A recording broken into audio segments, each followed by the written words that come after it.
มือนอยู่ในอีกโลกหนึ่งเหมือนเขาเหมือนอยู่ในโลกหนึ่งโลกนั่นก็คือมันเป็นโลกบาดาลอยู่ในโลกบาดาลเลยธรรมชาติมีแต่ธรรมชาติเลยเป็นครั้งแรกที่ได้มาเห็นมันน่าทึ่งนะคือว่าอยู่ใต้บาดาลนี่มันเป็นอะไรไม่อยู่ใต้บาดาลนี่บางแน่น้ำกับมีนี่มันเป็นมีทั้งน้ำมีทั้งแบบมันเนี่ยแม่นี่เนาะมันเหมือนไข่น้ำ คืออยู่ในถ้ำ แล้ เนาะ วบ้านเฮาอ่ะช่องใช้ช่องเช้าเล่าเคยอยู่ถ้ำมาก่อน บอลแมนลูกร้านถาม บอแม่ลูกร้านถาม เคยอยู่ในถามแต่บอลแมนลูกร้านถาม เคยอยู่ทำมันเป็น บอกกันเลย งามแบบมันสวยงามแฮง เป็นธรรมชาติเลยมีหนังโป๊ สุดยอดแมนว้าวมาถึงอ่ะมันตื่นตันจัง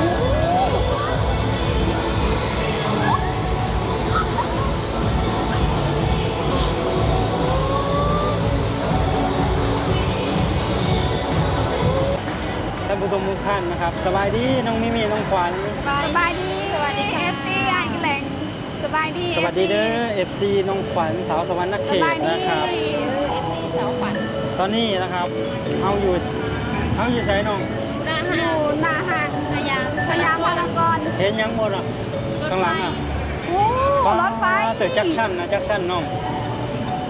2 คัน สั้น สองชั้นเลี้ยงกันแล้ววันนี้ 2 ชั้น ร้ายสั้น สองชั้นแล้วมีหลายราง 2 ชั้นจะมีหลายราง น้องทางในนี่ชิก้าขึ้นไปยังบ่เคยมาบ่ห่าง บอ นี่ กกล้า เคย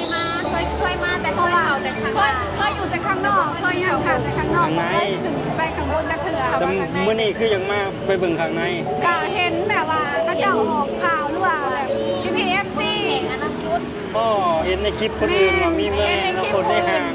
มื้อนี้ก็อยากมาสัมผัสด้วยตั ยั ว ง เอ มางสัมผัสด้วยตัวเองเบิ่งว่ามันแม่นรีบอ แม่นรีบอสิงามขนาดใด ยันเขาเจ้าเก็บเงินเขาเจ้า มัน บ่ จะ เก็บ เก็บ เอา เงินเขาบอก แต่ก่อนก็เคยไปเคยมาแต่บ่กล้าขึ้น แมน บ่ได้กล้าขึ้น อ๋อเพราะว่าย่านต้องเก็บเงิน มัน ดู รู้ แล ลายก็เลยบ่กล้าขึ้น เคยเห็นแต่ในทีวีเนาะห่างนี่ก็ แม่ ปลาเด้อปักให้สิพาขึ้นเพิ่นสิเรื่องเก็บเงินบ่เก็บเงินทำไปพิสูจน์นำกันเพิ่นสิคิดเงินเฮาบ่ เก็บเงินเขาบอกเนาะต้องไปเบิ่งไปพิสูจน์ จะ กัน ไปพิสูจน์กันนำกันจ้า เก็บเงินทางนี้ก่อนเนาะ ว้าเจ้าเขาสิกล้า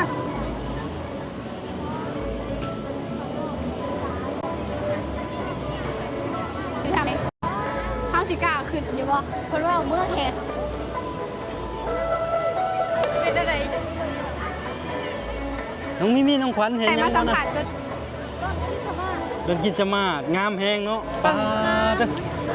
ความ แค่ทางเข้าก็อลังการแล้วสิกล้าเข้าไปข้างในอยู่บ่นี่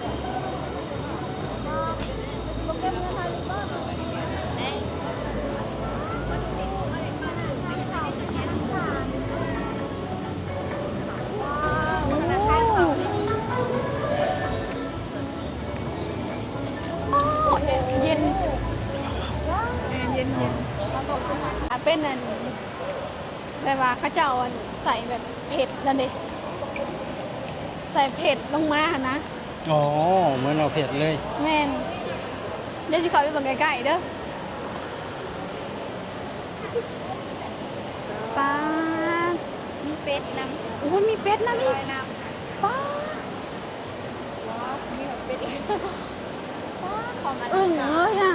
แบบนี้คือเค้กอันนั้นเด้เค้ก มันโมเมนต์เค้กนี่นี่ เค้กอัน เธอเบิ่งดีๆเธอเบิ่งดีๆมันเป็นน้ำแข็งนี่แหละฉันก็คิดว่าเป็นเผ็ดเขาเจ้าเอาใส่ เอาน้ำแข็งบ่เลยนะ น้ำแข็ง อ๋อฉันเพิ่งสังเกตคือเธอว่า อ๋อฉันคิดเบิ่งว่าฉันคิดว่ามันเป็นเผ็ดแต่ที่จริงมันบ่แม่นมันเป็นน้ำแข็ง แข็งกล้าม แม่นเพราะว่ามันอันนี้เขาเอิ้นว่าเป็นเมืองหิมะมั้ง มาก เมืองหิมะ แบบมันเป็นหนาวดิ แม่นนี่มันนี่ล่ะ เป็นหนาวค่ะนะมีต้น นี่มันเป็นควันขึ้นมานี่มุกเอง เลยอยู่ใช้เมืองแห่งอนาคต จังเล็ก อย่าเผาโอ้ตั้ง ดูสัตว์ในบัด นี้ นี้ อย่าเล่นเนาะหูดังหูไป ไปเบิ่งกันไป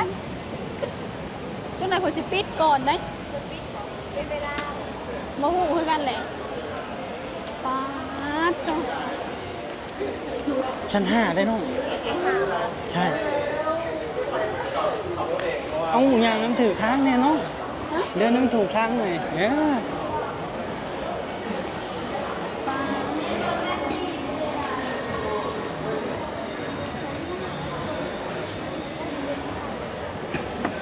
ึ้นบันไดเธอได้กระเชียวยังนั่นอันนี้สั้นได้เลยสั้นสองเนาะสั้นสองตื่นเต้นเลยหนูมิมี่โอ้นี่ข้าเจ้ากระจานอีกนี่ป้างามแท้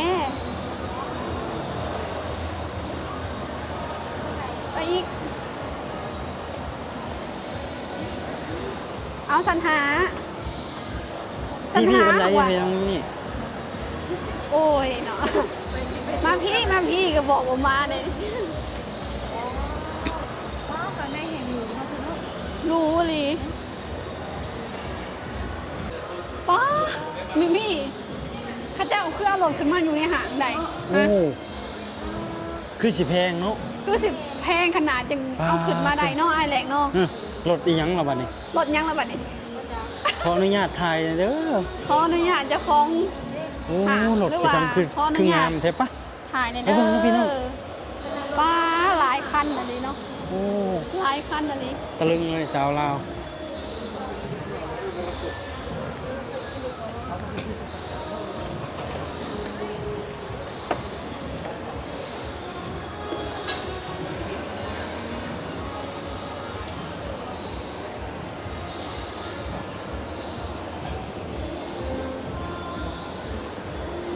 นี่ขวัญตื่นเต้นป่ะ ตื่นเต้น ตื่นเต้นไม่ได้ให้เกินนอนพี่ ที่ใส่ยังคือบ่เห็นอยู่ รู้แห้งป่ะไม่มีน้องขวัญ รู้แหงป้าดเถอะหอม จานขนาดนี้ ป้าดเถอะ นี่ตกแต่ง สุดยอดเลยค่ะไอ้แรงหอมใกล้ชิฮอดเลยบอก ยังอีกชั้นหนึ่งน้อง โอ้ยังคืองามแท้ ไปเบิ่งเนาะ ป้า คือว่างามแท้ไปอยากเบิ่งแล้วอยู่ไซเลยนี่ งามมือทึ่งๆอลังการ งามมาลี ผมป้าเป็นไทยตกแต่งได้ ป้าดงามมาลีในไซแหละเมืองอันนะฮะ นี่น้องประตูทางเขา ต้นเข่า นี่ทางเขา ชิคาเอาไว้วันนั้น ก็จะบอกเกมเงิน โอ้ จักแหล้เด็ก ก็ พ จะ นั มาก งา เก็ น บเงินบ่เนี่ย ไปเอา ฮะป้าดอยู่ห่างใหญ่ไหน นี่จริง มันแม่นอยู่ปะนี่ มันแม่นความจริงอยู่ปะนี่ โหเลี้ยวมานั่งข้างหลัง ว้าวแค่พันงามแค่นี้ฮะอย่าคือหัวเครื่องบิน เนาะอย่าคือเครื่อง พ่อ บิน แม่ เนาะ อยู่ใช้เลย หัวเครื่องบิน คือคือเครื่องบินห่างไหมน้องนี่ห่างไหม ฮะยังเที่ยวเครื่องบินมาตั้ง อยากขึ้นสนามบินมา แม่น ว่ามันจะคือหัวยนต์ อย่าคือสนามบินเลยอ่ะ น้องทำมาทางนี้นี่ ป๊าดเธอเกิดได้ไงมากฮะก็จะเคยเห็นเมืองอนาคตอยู่ในเมืองไทยทุกคนเอ้ยทุกคนเอ้ยโอ้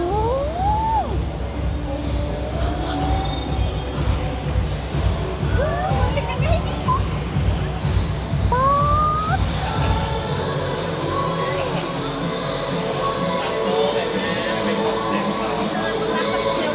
sorry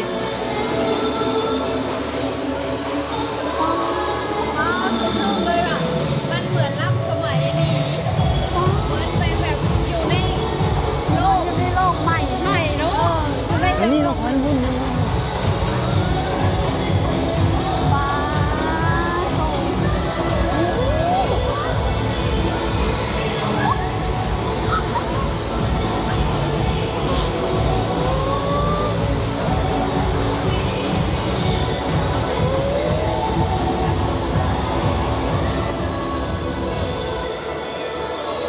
เมื่อแข่งอนาคตเนาะ เมืองแห่งอนาคต เป็นหน่วยโลก เห็นดวงตะวันมา นะ เห็นดวงตะวันมา เป็นเป็นหน่วยโลกเป็นดวงตะวันดิ หน่วยโลกเหรอวะ นี่ยังไม่หมดเท่านี้เลยน้องยังมีงามกว่านี้อีก ยังมี ต้ อี อง กเหร รู้ อ ตัวยังมีอีก อู้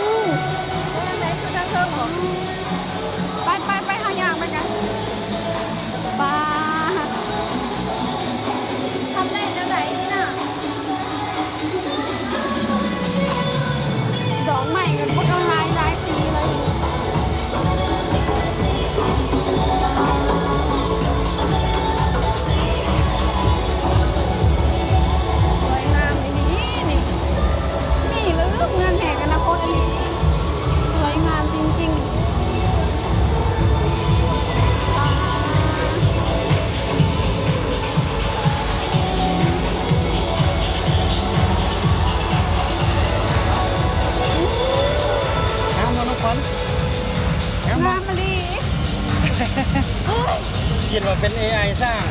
แม่น โลกแห่งอนาคตดู จะ ดิ เสร็จตึกอ๋อคืองามแท้งามแท้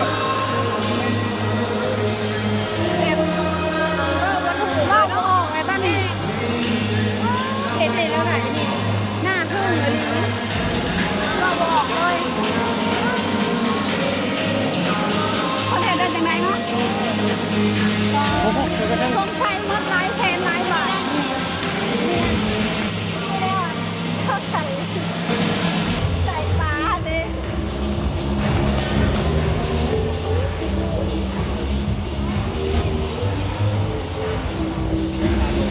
แต่มันยังเสือไม่ได้ห่างเนาะ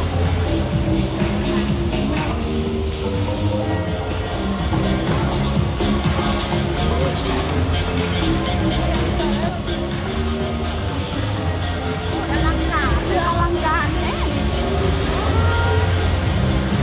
ป้าเกิดได้ใหญ่มากยังบอกเคยเห็นกว้างเลยเมนป้าหูทุกคนดอกไฟกับงามขนาด โอ้คืองามแท้ โอ้งามอย่างนี้งามอย่างนี้อันนี้งามแท้งามว่ะว้าฮะใหญ่กว่าก็เยอะเป็นกิโลถ้าจะเคยถึงมา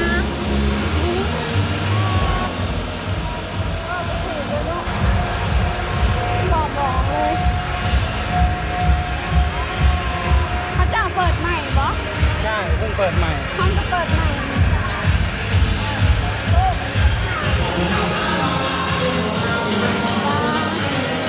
สุดยอดเลยคนไทยทำในโลกอันนี้น่ะจะเปลี่ยนเป็นอ่ะในโลกเปลี่ยนเป็นหลายแน่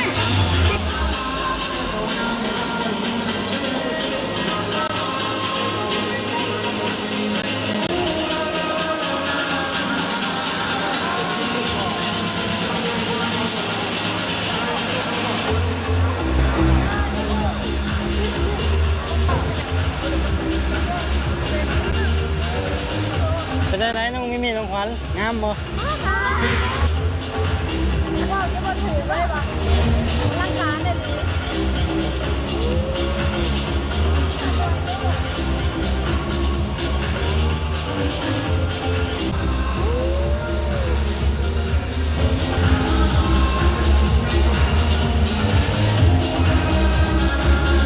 งามบ่ งามอ่ะ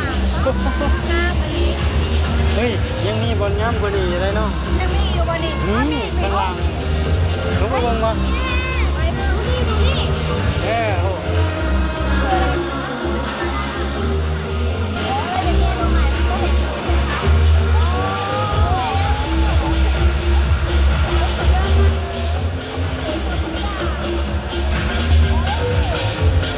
ว้าวไปปะไป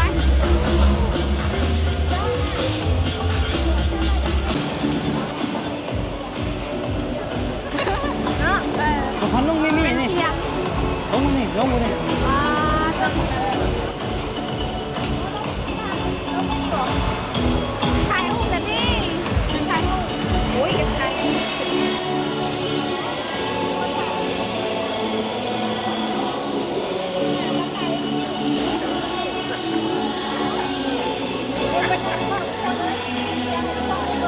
อยากให้พี่พีเอฟซีได้มาเห็นเลยมาชม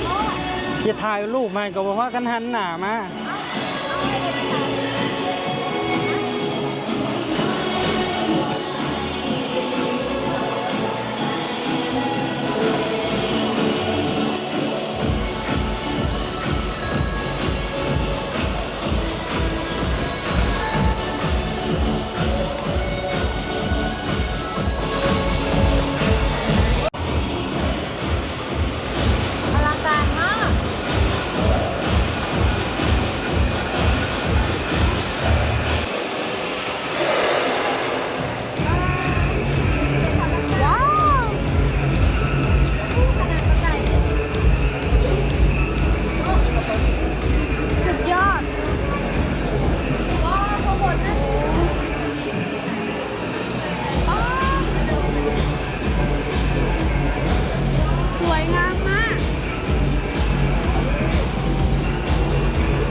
ช้ว่าน้องขวัญน้องมิมี่ ป มา ระ เห็น ทับ บ่ ใจ นี่ มื้อนี้ประทับใจมีความสุขมื้อนี้ เปิดหูเปิด มี ตา ความ แล้ว สุข โล ได้ ก เปิ แห่ ด ง หู อนา เปิ ค ด ต ตาโลกแห่งอนาคตแบบที่บ่มีแห่งบ่มียังบ่มีอยู่ไสบ่มีแต่อยู่ประเทศไทย เหมือนอยู่ในอีหยังบ่ ว้า เหมือนอยู่ในธรรมชาติแบบเขียวกระจี ใช่ใช่ ธรรมชาติเนาะนี่นะ โอ้ เนาะเบิ่งนี่มัน สวยงาม มันเป็นอีกอันนี้นะธรรมชาติเป็นธรรมชาติเป็นต้นไม้เป็นอย่าง มันเหมือนขี้ไข่น้ำเลยอันนี้นะ เหมือนหลุดออกมาจากโลกหนึ่งเนาะ เหมือนอยู่ใน มันเป็นคำเป็นอย่างไรนะคำเป็นอันนี้เนาะเป็นคำเป็นธรรมชาติ เห็ด งามบ่ งามงาม มีเฮ็ดด้วย ถ่ายรูปไหม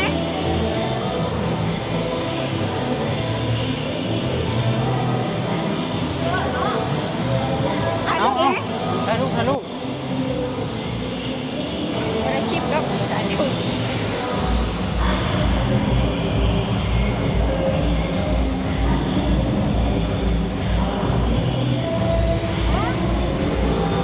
บ้านนี่มีคอนเทนต์นะ อุ้ยมีเห็ด ธรรมชาติอันนี้ ธรรมชาตินะนี่ เป็นธรรมชาติเลย ว้าว เฮ็ดของแท้ด้วยน่ะ ของแท้เหรอ ใช่ กินได้เหรอ เพิ่นฮดน้ำอยู่นี่มันมีน้ำฮดอยู่นี่ เป็นธรรมชาติทางเทค ปลา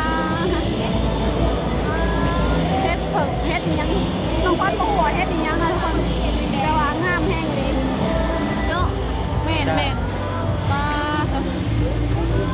งามงามขากะลีนี่ออกมาเปิดหูเปิดตาได้มาเห็นแบบนี้สุดยอดเลยอ่ะเมืองไทย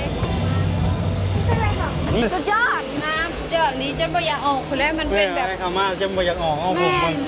อยากขึ้นทะเลมองไปทาง ป ไหน ลา นั่นน่ะ มันเป็นธรรมชาติ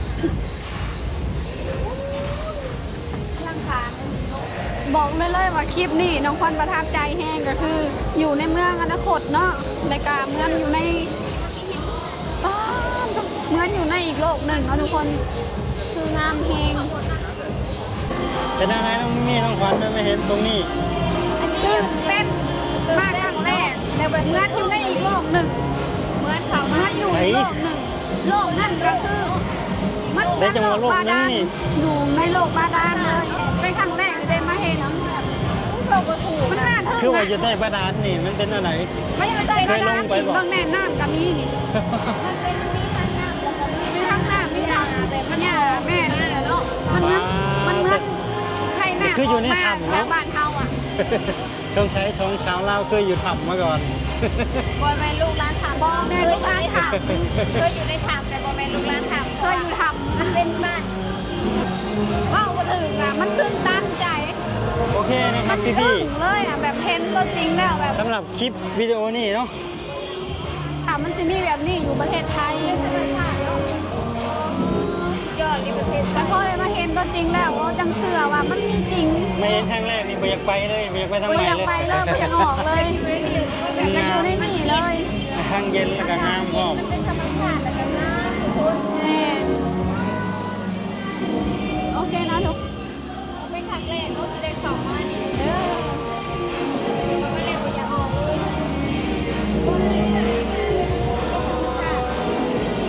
โอเคนะครับพี่ๆสำหรับคลิปวิดีโอนี้กับพาน้องๆเนาะมาชมโลกแห่งอนาคตน้องขวัญน้องมิมี่เนาะหากชื่นชอบในการนำเสนอก็อย่าลืมกดไลค์กดซับสไครต์นะครับ กดไลค์ซับสไครต์ให้น้อง ไปให้กำลังใจช่อง สบายดี ต่อน้องขวัญ ควันสาสวรรค์เขตจ้า ป้าแต่งามโพดเนาะทางหลังน่ะ งามแห้งอย่างนี้ เจอกันใหม่คลิปหน้านะครับ เจอกันใหม่คลิปหน้าเด้อจ้า สบายดี บ๊ายบาย สบายดี